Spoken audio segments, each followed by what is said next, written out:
Hello আমার একটু বন্ধুরা, কেমন আছেন সবাই? আশা করি সবাই খুব ভালো আছেন। জুয়েল ইলেকট্রনিক্স অ্যান্ড সাউন্ডের পক্ষ থেকে নতুন আরো একটি ভিডিওতে আপনাদেরকে জানাচ্ছি স্বাগতম। বন্ধুরা, আজকে আমি আপনাদেরকে করে দেখাবো যে দুটি সকেটে কিভাবে আপনারা একসঙ্গে সংযোগটি টানবেন। মানে একটি বোর্ডে কোনো সুইচ হবে না, কোনো ইন্ডিকেটর হবে না, শুধু দুটি সকেট হবে। তো এই কানেকশনটা আপনারা কিভাবে করবেন? তো বন্ধুরা, আপনাদের বলি, যারা চ্যানেলে নতুন আছেন অবশ্যই কিন্তু চ্যানেলটিকে সাবস্ক্রাইব করে দিবেন এবং পাশে থাকা বেল নোটিফিকেশনটি অল করে দিবেন। তো বন্ধুরা দেখুন, প্রথমে আমাদের যে কাজটি করতে হবে সেটা হচ্ছে যে এই যে আমরা দুই ঘরের একটি বোর্ড নিয়েছি, তো এই বোর্ডটার পজিশন মতো আগে আমাদের দুটি যে সকেট নিয়েছি, সকেট দুটি এখানে এভাবে বসিয়ে দিতে হবে। তো বন্ধুরা, দুটি সকেট আপনাদের এভাবে পাতিয়ে নিয়ে নাট স্ক্রু কিন্তু সুন্দরভাবে টাইট দিয়ে দিতে হবে যেন না গজে। এখন কথা হচ্ছে বন্ধুরা, এখানে দেখুন আমি কিন্তু দুটো সকেট দু রকম নিয়েছি। এখন কথা, দুটো সকেট দু রকম নেওয়ার কারণ কি? দেখুন, কখনো কখনো আমাদের কিছু প্লাগ বেঁধে বসে যেগুলো একটু মোটা, তো সেটা যদি আমি এটার ভিতর দিই তো এই ক্ষেত্রে এটা ভেঙে যাওয়ার সম্ভাবনা থেকে যায়, খুব প্রেসারে লাগাতে হয়। যার কারণে আমি এটা লাগিয়েছি, এটা ফ্ল্যাটের মতো দিলে মোটামুটি খুব ইজিভাবে এটা কিন্তু লেগে যাবে। তো এই জন্য আমি দুটো নিয়েছি দু রকম। এখন হচ্ছে আমাদের যে কাজটি করতে হবে, এখানে কানেকশন দিতে হবে। কানেকশন দেওয়ার জন্য প্রথমে এই দুটিকে একটু ঢিল করে নিতে হবে, একটু লুজ না করলে কিন্তু হবে না। তো আমি লুজ করে নিলাম। দেখুন, এখানে আমাদের যে কাজটি করতে হবে, একটি এসি কট নিতে হবে। যেমন ধরুন এটা একটা এসি কট, আমাদের এই এসি কটের লাইনটা প্রথমে আমাদের এরকম, মানে এই দুটো এক হবে, এই দুটো এক হবে, মানে এই দুটো এরকম শর্ট হবে, এই দুটো শর্ট হবে, তাতে নেগেটিভ পজিটিভ আমাদের এই দুটো প্রান্তে থাকবে। তাহলে কিন্তু আমাদের বোর্ডটি কমপ্লিট হয়ে গেল। তো বন্ধুরা, আমার কাছে যে তারটি দেখতে পাচ্ছেন, এটা হচ্ছে আমাদের এসি লাইন আসবে। তো প্রথমে আমাদের এখান থেকে এটা একটু পরিয়ে নিতে হবে।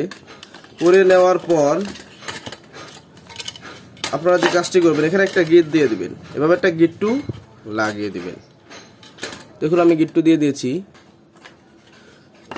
তো গিট দেওয়ার পর আসলে অনেক লম্বা হয়ে গেছে, আপনারা আপনাদের পরিমাণ মতো নেবেন, খুব বেশি নিতে হবে তা না, কম নিতে হবে এরকমটাও কিন্তু আসলে না। তো এরপর যে কাজটি করবেন, এখানে এক্সট্রা কোনো জাম্পার ওয়্যার নেওয়ার প্রয়োজন নেই। এই তারটিকে একটু বেশি লম্বা করে 2 ইঞ্চির মতো প্রায় সেলিয়ে নেবেন। সেলিয়ে নিয়ে এইভাবে পাকিয়ে পাকিয়ে এই তারটা বের করে ফেলবেন। ব্যাস, আপনি এখন যে প্রান্তে নেগেটিভ পজিটিভ নিতে চান আপনার ইচ্ছা মতো আপনি নেগেটিভ পজিটিভ সিলেক্ট করে নেবেন। তো আমি প্রথমে সাদা তারটি লাগাচ্ছি।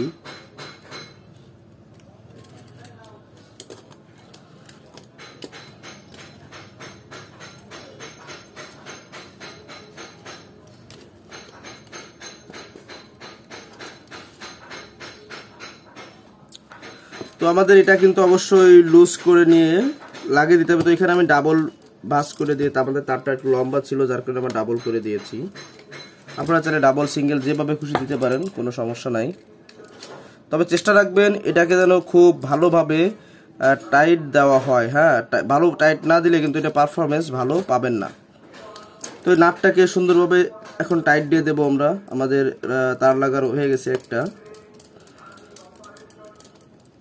তো টাইট দিয়ে দিলাম। এখন বাকি রয়েছে আমাদের এটা, তো এটাকেও আমরা টাইট দিয়ে দেব। এই সেম নিয়মে আমরা এটাও লাগাবো। তো আমাদের এটাতেও লাইন দেওয়া হয়ে গেছে। এখন আমরা ফাইনাল টাইট দিব, যেটা যতটুকু খাওয়াতে হবে। তো বন্ধুরা দেখুন, আমাদের এটা কিন্তু সেটিং হয়ে গেছে। এখন এই তারটাকে এইভাবেতে টেনে নিতে হবে, এরকম এটাকে টেনে নিয়ে আমরা জাস্ট এইভাবেতে বসিয়ে দেব। তো এইভাবেতে বসিয়ে দেওয়ার পরে আমাদের যে স্ক্রু আছে বোর্ডের জন্য, স্ক্রুটা আমাদের কিন্তু লাগাতে অবশ্যই হবে, নতুবা কিন্তু এটা টাইট থাকবে না। প্রথমে আমি স্ক্রুগুলোকে 4 কোণে 4টে পরিয়ে নিব। তো এখন আমরা এটাকে টাইট দিয়ে দেব।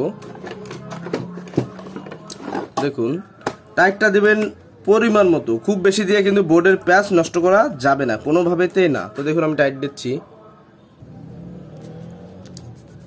তো বন্ধুরা, আমাদের টাইট দেওয়া শেষ। এখন চেক করার পালা কিন্তু চলে এসেছে আমাদের।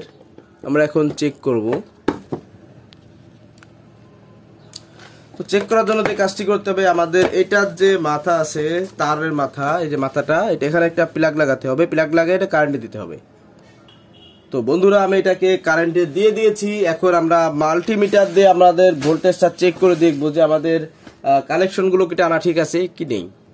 তো মাল্টিমিটার একটা কাজ করবেন, সেটা হচ্ছে আমাদের অবশ্যই এসি সিলেকশন 200 ভোল্টের উপরে করতে হবে। তার মানে আমরা 600 ভোল্টে করে দিয়েছি। তো আমি একটি প্রুফ এখানে ধরলাম, একটি প্রুফ যদি এখানে ধরি, তো আমরা দেখতেছি 237 ভোল্ট চলে এসেছে। এখানে 237 ভোল্ট, তার মানে আমাদের এটা ঠিক আছে। তো আমি একটু চার্জার দিয়ে দেখি। দেখুন আমাদের লাইনটা কিন্তু জ্বলছে, এবং এখানে যদি দিই তো দেখতেছি আমাদের লাইনটা জ্বলছে। তার মানে আমাদের বোর্ড বানানো ঠিক আছে। তো বন্ধুরা, যদি কোথাও বুঝতে অসুবিধা হয় অবশ্যই কমেন্টে জানাবেন। আর যদি ভিডিওটি ভালো লেগে থাকে অবশ্যই কিন্তু একটি সাবস্ক্রাইব করে দিয়ে পাশে থাকা বেল আইকনটি অল করে দিবেন। তো বন্ধুরা, আজকের ভিডিও পর্যন্তই। সবাই ভালো থাকুন, সুস্থ থাকুন। আল্লাহ হাফেজ।